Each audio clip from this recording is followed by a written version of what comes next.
आप उसके समिति के सदस्य हैं? सदस्य हूँ मैं, मेरे पास लॉकेट बिल्ला वगैरह सब कुछ है। अगर प्रूफ के तौर पर देखना चाहते हो, वैसे इन्होंने समिति वालों ने आदेश कर दिया था कि वो सारे के सारे जला दिए जाएं, फूंक दिए जाएं, नष्ट कर दिए जाएं। लेकिन दास ने आज भी प्रूफ के तौर पे वो अपना बिल्ला और समिति का वो रख रखा है। जो फैसले ले रहे हैं? हाँ, ये जो समिति फैसले देती है, जो भी भाई बात बोलती है भाई, क्योंकि भगत तो अंधी भेड़ की तरह होते हैं, जहाँ से आदेश हुआ एकदम भाग लेते हैं वहीं के वहीं सारे के सारे। तो क्या अभी भी लग रहा है सत्संग वगैरह होता है? नहीं, सत्संग वगैरह तो ये नामदान केंद्रों पे नामदान केंद्र खोले हैं इन्होंने। वो नामदान मीडिया के सामने आने का हमारा मेन मकसद ये है कि सबसे पहले तो दो मेजॉरिटी हैं। एक RSS है, जिसको कि राष्ट्रीय समाज सेवा समिति कहा जाता है, जिसके बारे में हमारे गुरुजी ने जिस टाइम 2014 में बरवाला कांड हुआ था, उस टाइम हमारे गुरुजी ने उसको नकार दिया था कि राष्ट्रीय समाज समिति मेरी नहीं है। वो प्रूफ हमने सारे जो भी जिलाधीश वगैरह हैं इनके पास लगाए हुए हैं। तो RSS समिति ने ही ये सारा जो भी कांड को प्रारूप दिया था, वो सारा RSS समिति ने दिया है। क्या कांड है? जो बरवाला कांड था। हाँ जी, थोड़ा संक्षेप में बता दें हमारे दर्शकों को क्या कांड हुआ था? तो कांड ये हुआ था कि गुरुजी ने 2012 में 11 में स्टेटमेंट दी थी कि मेरे बाद कोई भी इस गुरु गद्दी पर नहीं बैठेगा। अच्छा। हाँ जी।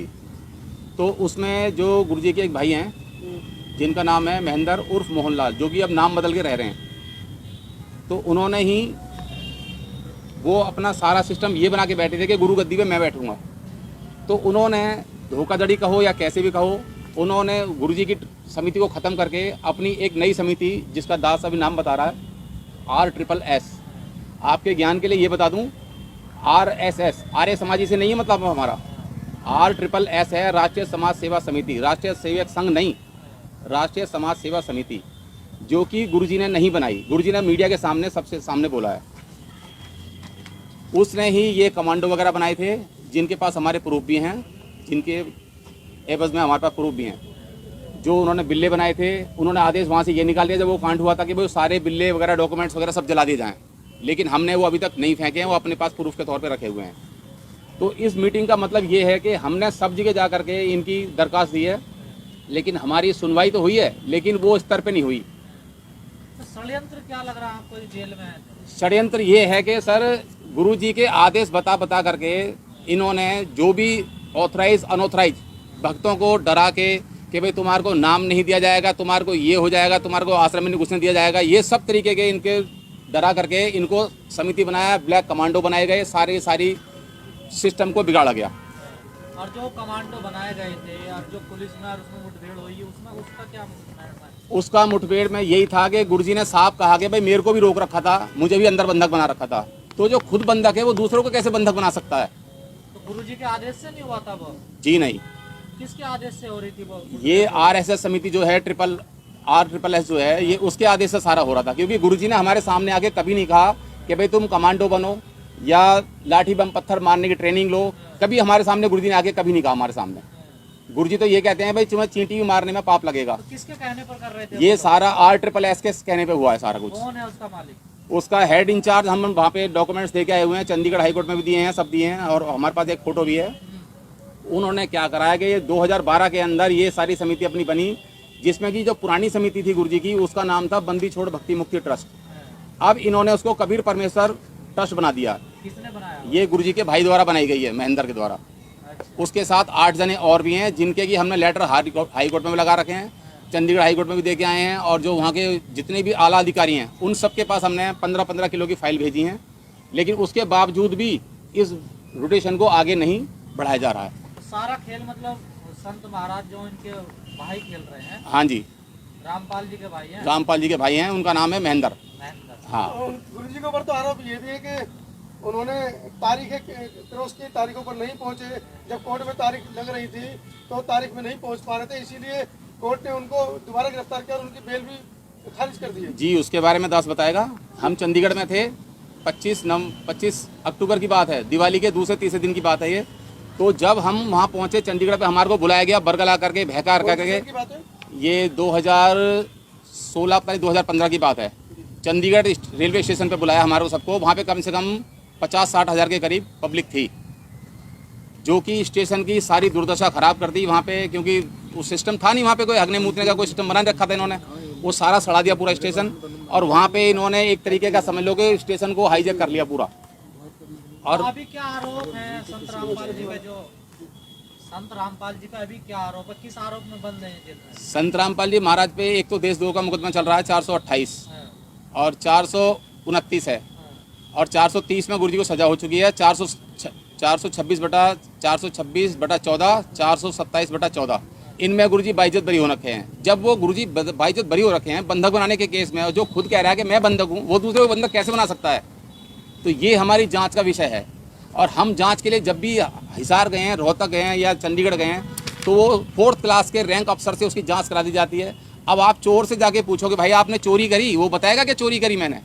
तो ये हमारी जांच जो भी हुई है अभी तक वो आला अधिकारियों से नहीं हुई है। आश्रम किसके कंट्रोल में है? आश्रम किसके? आश्रम कंट्रोल में है ये RSSS के, और जिनके इंचार्ज ये 8 जनों के नाम हमने लिख के दे रखे हैं। उसमें गुरु जी का भाई भी है महेंद्र उर्फ मोहनलाल, उनके अंडर में? उनके अंडर ये में। सरकार का अधीन है भी आश्रम? हाँ, इस टाइम तो कस्टडी में पुलिस वालों के है वो, हाँ, प्रशासन के कस्टडी में। हाँ जी, तो उनका भी अधिकार नहीं है जो RSS है? नहीं, उसमें अब ये पीले पर्चे निकालते हैं। पीले पर्चे में जितनी भी भीड़ चाहिए होती है या किसी भी कहीं भी कोई रैली वगैरह करानी होती है, तो इन भक्तों को झूठ बोल करके गुरु जी का आदेश बता करके और वहाँ पे रैली में भेज देते हैं। और ये इन बेचारे, इसमें हमारे संगठन के अंदर 90% लोग तो अनपढ़ ही हैं, कम पढ़े लिखे हैं। तो उनको जैसा आदेश आता है RSS समिति का, वो उसको मान करके और उसके पीछे भाग लेते हैं अंधी भेड़ की तरह। ये है सिस्टम। तो ये सिस्टम की वजह से हम इसको, हमारा आगे प्रोसीजर ये है कि भाई ये सिस्टम किसके नाम से चल रहा है इस 10% में, हमें उसकी जांच करानी है। तो आप चाहते हैं ये किसके, मतलब इस कौन सी समिति के हाथ में है ये भी पूरा? ये समिति RSSS के अंडर में है। तो आप क्या चाहते हैं इसमें? हम ये चाहते हैं कि जो दोषी हैं उनको सजा हो और जो बेगुनाह हैं उनको जेल से बाहर किया जाए। कोर्ट ने तो रामपाल जी को दोषी माना हुआ ना? दोषी तो इसलिए माना है कि सर इन्होंने ये अपना लिखित में दे के आए हैं बयान, क्योंकि इनका कहना ये है कि भाई हमारे से कोरे कागज पे साइन कराए गए, कोरे कागज पे साइन कराए गए। चलो भाई मान लिया कोरे कागज पे साइन करा लिए, लेकिन तुम्हारे फिर घर के अंदर परिवार में कितने सदस्य हैं कितने नहीं हैं। तो इनको जो बयान दे के आए हैं, इनको डराया गया, बरगलाया गया कि तुम्हारे को बाहर नहीं जान देंगे जब तक तुम रामपाल महाराज के खिलाफ नहीं ये जो बोलोगे। आश्रम में हथियार थे, कमांडो थे, फौज थे, तो ये संत रामपाल जी के आदेश नहीं थे उनके? जी नहीं, बिल्कुल नहीं।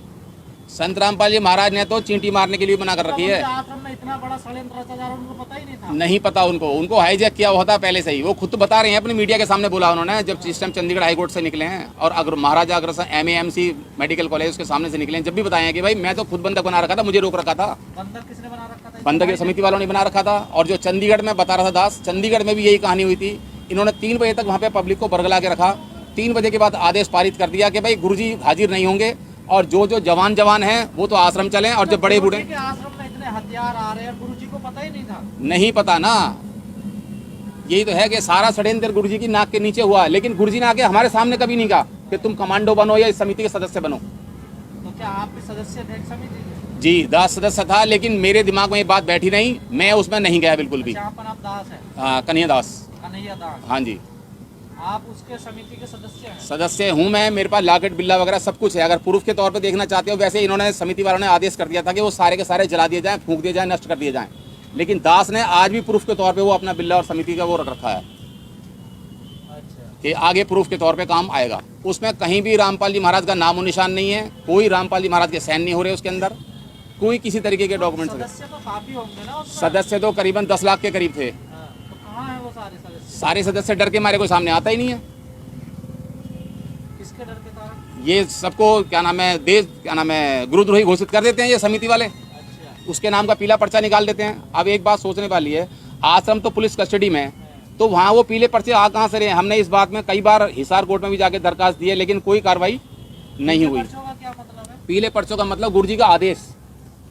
अच्छा। हाँ, और हमने डॉक्यूमेंट्स में लगाया, RTI लगाई है, हिसार में लगाई थी जो हिसार में लगाई है, उसमें RTI में जवाब आया कि आज तक यहाँ से कोई भी पंपलेट, कोई ऑडियो, कोई वीडियो, किसी तरीके का आदेश जारी नहीं किया गया कोई है, आदेश नहीं हुआ? नहीं हुआ है कोई भी। ये आदेश करवाता कौन? ये आदेश RSSS जो समिति है वो करवाती है सबके। ये जो सदस्य हैं? जी, और उसका प्रमुख कौन है? उसके प्रमुख में ये है क्या नाम है महेंद्र, गुरुजी के भाई जो है मोहनलाल।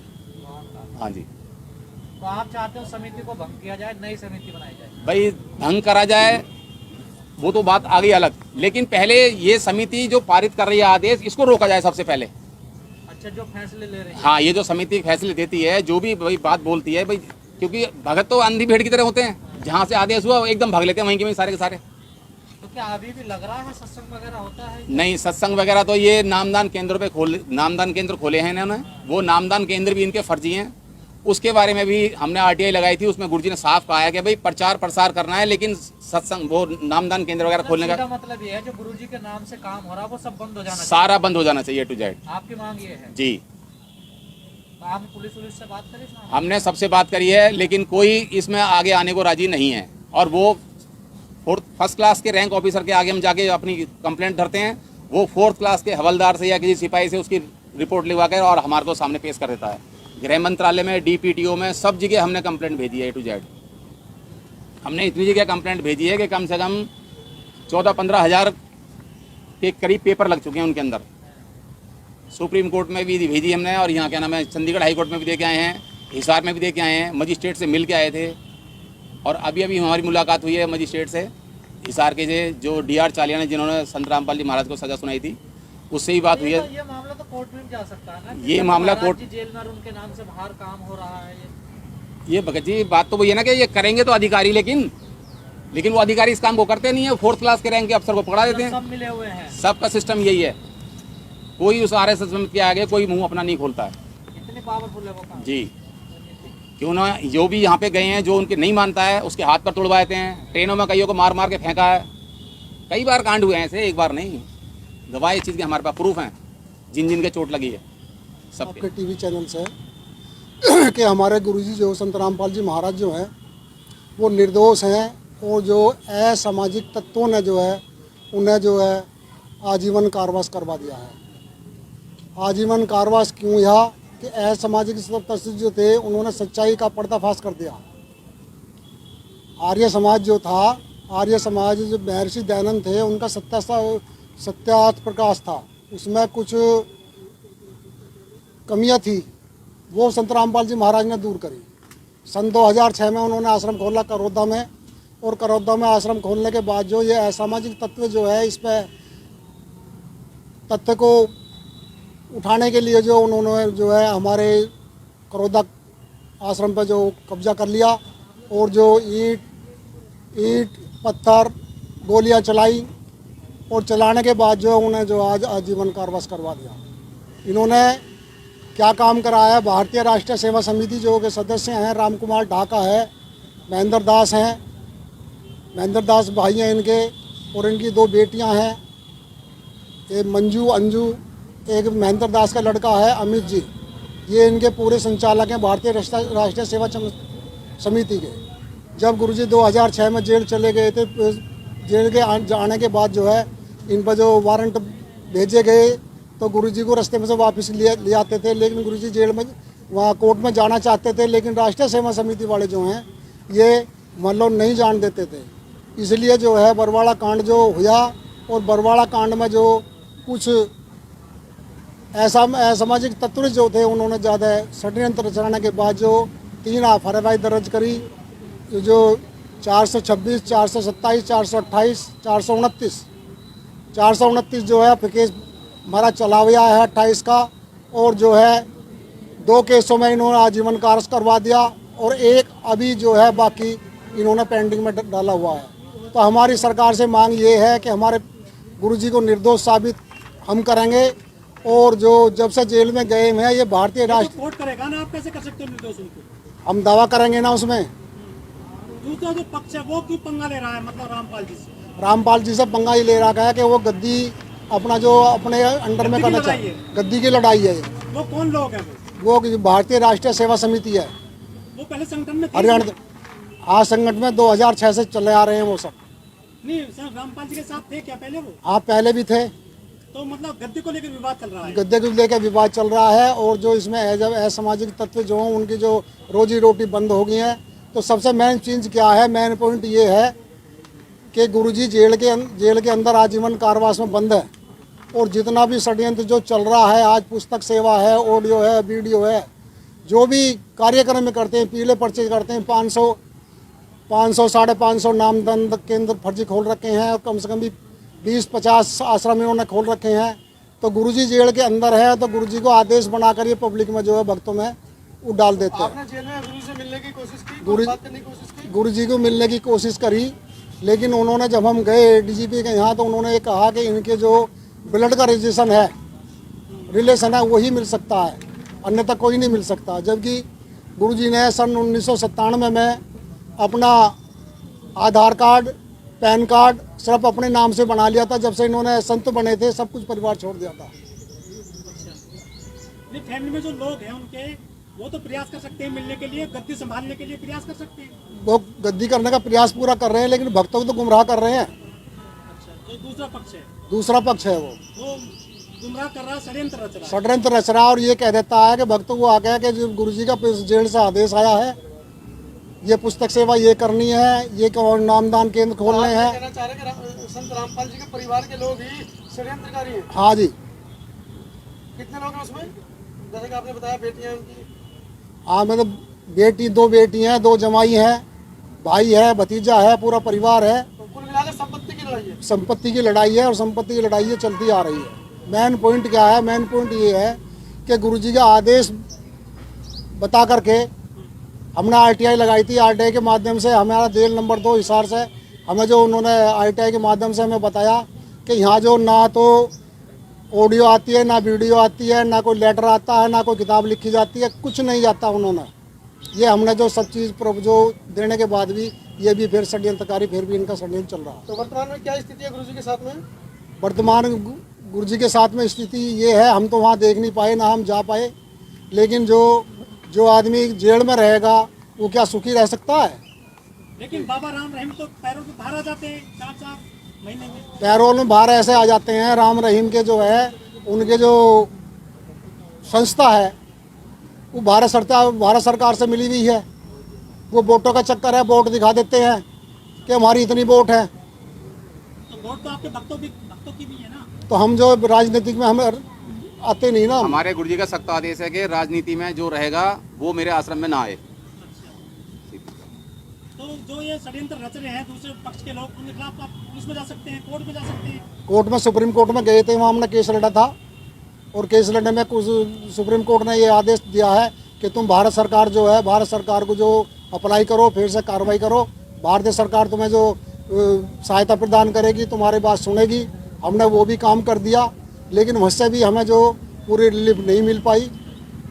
तो इसलिए प्रेस कॉन्फ्रेंस आप लोग कर रहे हैं, क्या मतलब क्या कहना चाह रहे हैं? सरकार को कहना चाह रहे हैं, भक्तों को कहना चाह रहे हैं, या षड्यंत्रकारियों को क्या आप कहना चाह रहे हैं? देखो, हम षड्यंत्रकारियों को हम ये कहना चाहते हैं कि हमारे गुरुजी जेल से बाहर आएँ और जो सीबीआई जांच हो, और जो ऐसे असामाजिक तत्व हैं जो भी इनका दोषी हो उन्हें जो करारी सजा मिले और निर्दोष आदमी को जेल से बाहर निकाला जाए। लेकिन सजा हो गई है उनको, तो या तो आप ऊंची कोर्ट में जाइए, तभी कुछ मामला हो सकता है।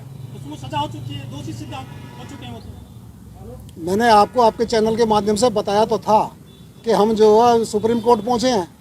सुप्रीम कोर्ट ने जो हम जो वहाँ 3-4 वकीलों बैठ कर जज के सामने जो डिसीजन दिया है, सुप्रीम कोर्ट ने ये दिया है कि तुम जो एक बार जो भारत सरकार को जो है वो करो, कार्रवाई करो दोबारा से, तो भारत सरकार जो तुम्हारी जो है मांगे सुनेंगी और उस पर कार्रवाई करेगी। तो भारत सरकार में जाएंगे अब भारत सरकार में सब जगह पहुँच लिए, सब कर दिए। पीटीओ के अंदर हो गया है, पूरे भारत के अंदर कोई भी ऐसा डिपार्टमेंट नहीं है जहाँ पर हमने जो संत रामपाल जी के दस्तावेज ना हमने पहुँचा दिए हो। चाहे भारत सरकार हो, चाहे राज्य सरकार हो, चाहे लेबर कोर्ट हो, चाहे जो सेक्शन कोर्ट हो, चाहे हाई कोर्ट हो, चाहे सुप्रीम कोर्ट, जो संत रामपाल जी के दस्तावेज जो हर जो डिपार्टमेंट में मिलेंगे। तो आपको क्या लग रहा है, क्यों उनके साथ न्याय नहीं होने दे रही है सरकार, या उनके जो षड्यंत्रकारी हैं? उनके षड्यंत्रकारी जो हैं, अगर गुरुजी बाहर आ जाएंगे तो उनकी दुकानें जो फिर चालू बंद हो जाएंगी। अब उनकी दुकानें चल रही हैं। जो आश्रम है, जो संपत्ति है, उसका किसका कब्जा था? उसका कब्जा सिर्फ जो भारतीय राष्ट्रीय सेवा समिति का है। बाकी आश्रम जितनी बड़ी भी संपत्ति है किसी के नाम नहीं है, सब उनके भक्तों के है। कोई भी भगत जो उसका वो नहीं है।